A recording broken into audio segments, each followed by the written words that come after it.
Assalamualaikum warahmatullahi wabarakatuh. Saya Firza Unuha Malia dari kelas Ekonomi Syariah. Di sini saya akan menjelaskan tentang resiko fraud.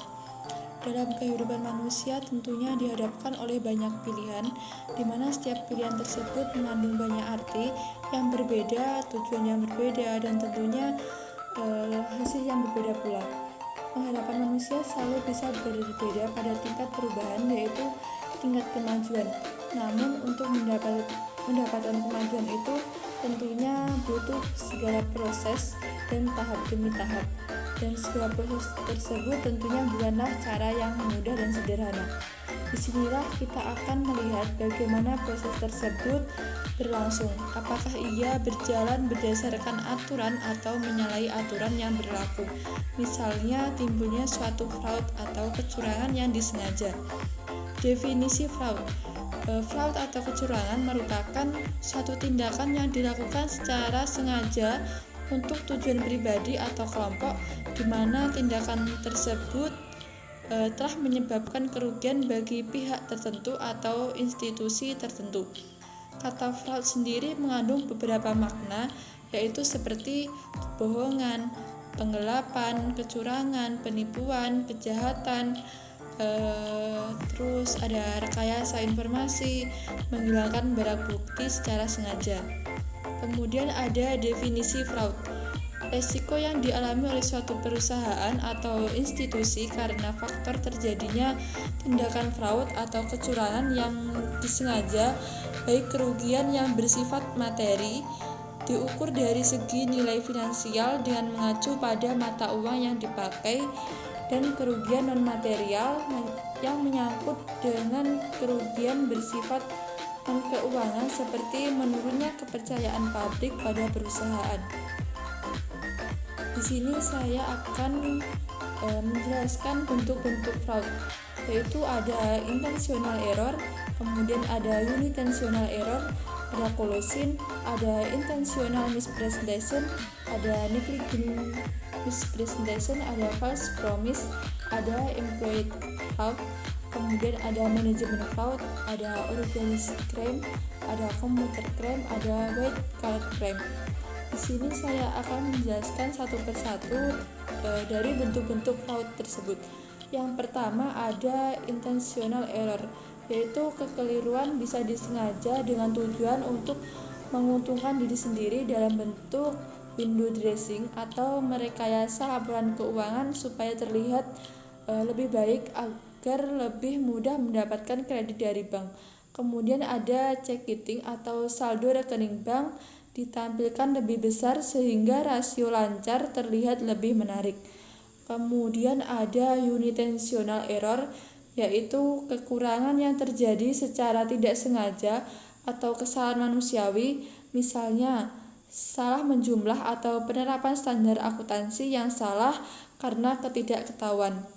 Kemudian ada collusion, yaitu kecurangan yang dilakukan oleh lebih dari satu orang atau kelompok dengan cara bekerja sama untuk tujuan menguntungkan orang lain, biasanya merugikan suatu perusahaan atau institusi tertentu. Kemudian ada intentional misrepresentation, yaitu memberi saran bahwa suatu tindakan itu benar padahal itu salah oleh seseorang yang mengetahui bahwa itu salah. Kemudian ada negligent misrepresentation, yang artinya pernyataan bahwa sesuatu itu salah oleh seseorang yang tidak mempunyai dasar yang kuat untuk menyatakan bahwa hal itu betul. Kemudian ada false promise, sesuatu janji yang diberikan tanpa keinginan untuk memenuhi janji tersebut. Misalnya ada Mas Doni yang janjian sama Mbak Eka di taman, kemudian Mas Doninya tidak datang. Nah, itu disebut dengan false promise. Kemudian ada employee fraud, yaitu kekurangan yang dilakukan pegawai untuk menguntungkan dirinya sendiri. Misalnya ada office boy yang memainkan beban pembelian makanan sampai pegawai yang memasukkan pengeluaran pribadi untuk keluarganya sebagai biaya perusahaan. Kemudian ada manajemen fraud, yaitu kecurangan yang dilakukan oleh manajemen sehingga merugikan pihak lain, termasuk pemerintah. Misalnya, manipulasi pajak, manipulasi kredit bank, dan sebagainya. Kemudian ada organized crime, yaitu kejahatan yang terorganisasi, misalnya pemalsuan kartu kredit, pengiriman barang melebihi atau kurang dari yang seharusnya, di mana si pelaksana akan mendapatkan bagian 10% dari kegiatan kejahatan tersebut. Kemudian ada computer crime, yang artinya kejahatan dengan memanfaatkan teknologi komputer, sehingga si pelaku bisa mentransfer dana dari rekening orang lain ke rekening pribadinya.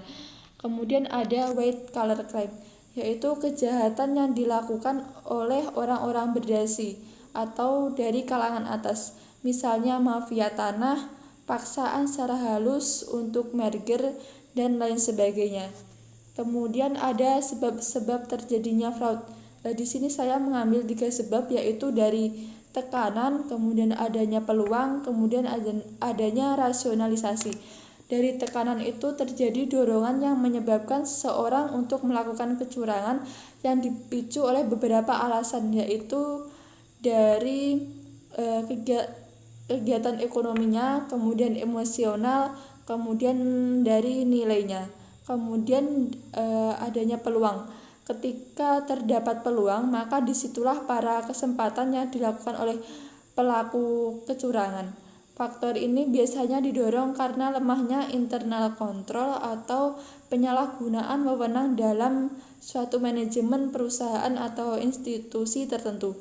Kemudian ada rasionalisasi, yaitu terjadi ketika seseorang melakukan rasionalisasi atau mencari pembenaran atas terjadinya kecurangan. Hal ini biasanya terjadi karena pelaku mempertahankan jati dirinya sebagai orang yang dipercaya sehingga ia melakukan kegiatan fraud. Kemudian fraud pada bagian marketing.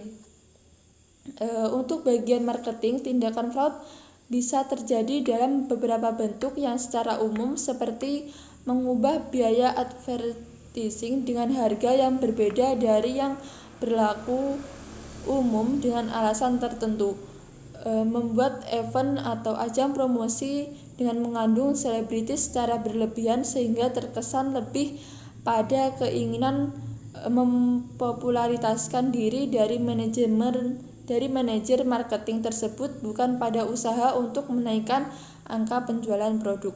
Adapun bentuk-bentuk tindakan marketing seperti membuat rencana biaya promosi yang berlebihan, kemudian menjual barang tester yang seharusnya dipakai untuk tester saja dan mengambil keuntungan itu sebagai keuntungan pribadi.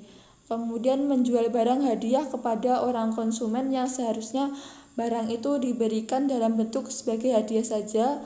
Kemudian menaikkan harga secara berlebihan dari produsen ke distributor tanpa sepengetahuan pihak manajemen perusahaan. Kemudian angka uang kembalian yang tidak dikembalikan ke konsumen, serta kegiatan yang lainnya. Kemudian ada fraud pada bagian produksi. Pada bagian fraud bisa terjadi dalam berbagai hal, seperti menurunkan tingkat ketelitian pada standar produk yang seharusnya memproduksi dalam jumlah yang berlebih, namun melaporkannya dalam jumlah yang tidak sebenarnya, dan kelebihan produksi itu ia simpan dan pasarkan secara bawah tangan atau sembunyi-sembunyi. Adapun bentuk dari fraud di bidang produksi seperti mencampur produk tertentu dengan jenis lain, namun tidak terlihat jika dianalisis secara sederhana. Pada penjualan pertamax dicampur dengan jenis bensin. Kemudian ada membeli bahan baku namun meminta lebih sebagai bonus dan menyimpan bonus tersebut di rumah karyawan. Kemudian menginformasikan kepada pihak bagian keuangan bahwa stok di gudang sudah mulai menipis, padahal stok di gudang masih banyak.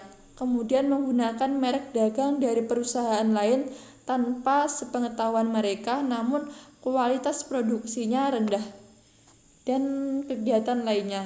Kemudian ada fraud pada bagian keuangan dan tugas auditor.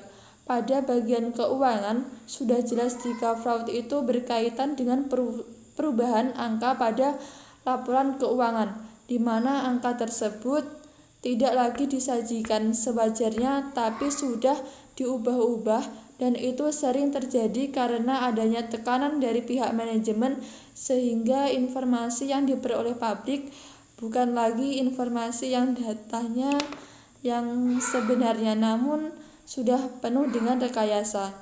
Kemudian dalam berbagai tindakan yang sifatnya fraud seperti ini, maka kewajiban seorang auditor mempersiapkan program audit secara terperinci, mencari informasi awal terkait bagian yang akan diaudit, kemudian melakukan pemeriksaan tersebut terhadap laporan keuangan dan dokumen persyaratan lain, kemudian mencatat hal-hal yang bersifat kritikal, mencegah dan mendeteksi kecurangan, melakukan investigasi secara menyeluruh terhadap kemungkinan terjadinya kecurangan dan lain-lain. Adapun bentuk fraud di bidang keuangan ini seperti memanipulasi data laporan untuk tujuan tertentu, menuliskan dalam laporan keuangan bahwa keuntungan perusahaan setiap tahunnya mengalami peningkatan dengan tujuan agar pencairan kredit dapat terlaksana sesuai dengan jumlah yang diinginkan, menuliskan laporan keuangan bahwa keuangan rendah dengan tujuan agar pengenaan pajak yang dibebankan juga rendah. Kemudian ada penyusunan laporan keuangan ganda dengan tujuan melaporkan kepada investor atau kreditor agar mereka tertarik menanamkan modalnya. Kemudian tujuan pihak manajemen melakukan fraud di bidang keuangan yaitu yang pertama ada melakukan rekayasa menaikkan laba bersih yang dilaporkan dengan tujuan memaksimumkan nilai perusahaan. Kemudian yang kedua ada pihak perusahaan ingin menyampaikan informasi kepada pihak eksternal bahwa perusahaan tersebut kinerja yang baik yang terhindar dari pelanggaran perjanjian utang. Kemudian ada pencatatan suatu laporan keuangan dengan menjelaskan bahwa perolehan keuntungan perusahaan mengalami penurunan dan berada dalam jumlah yang kecil, juga ditujukan kepada masyarakat.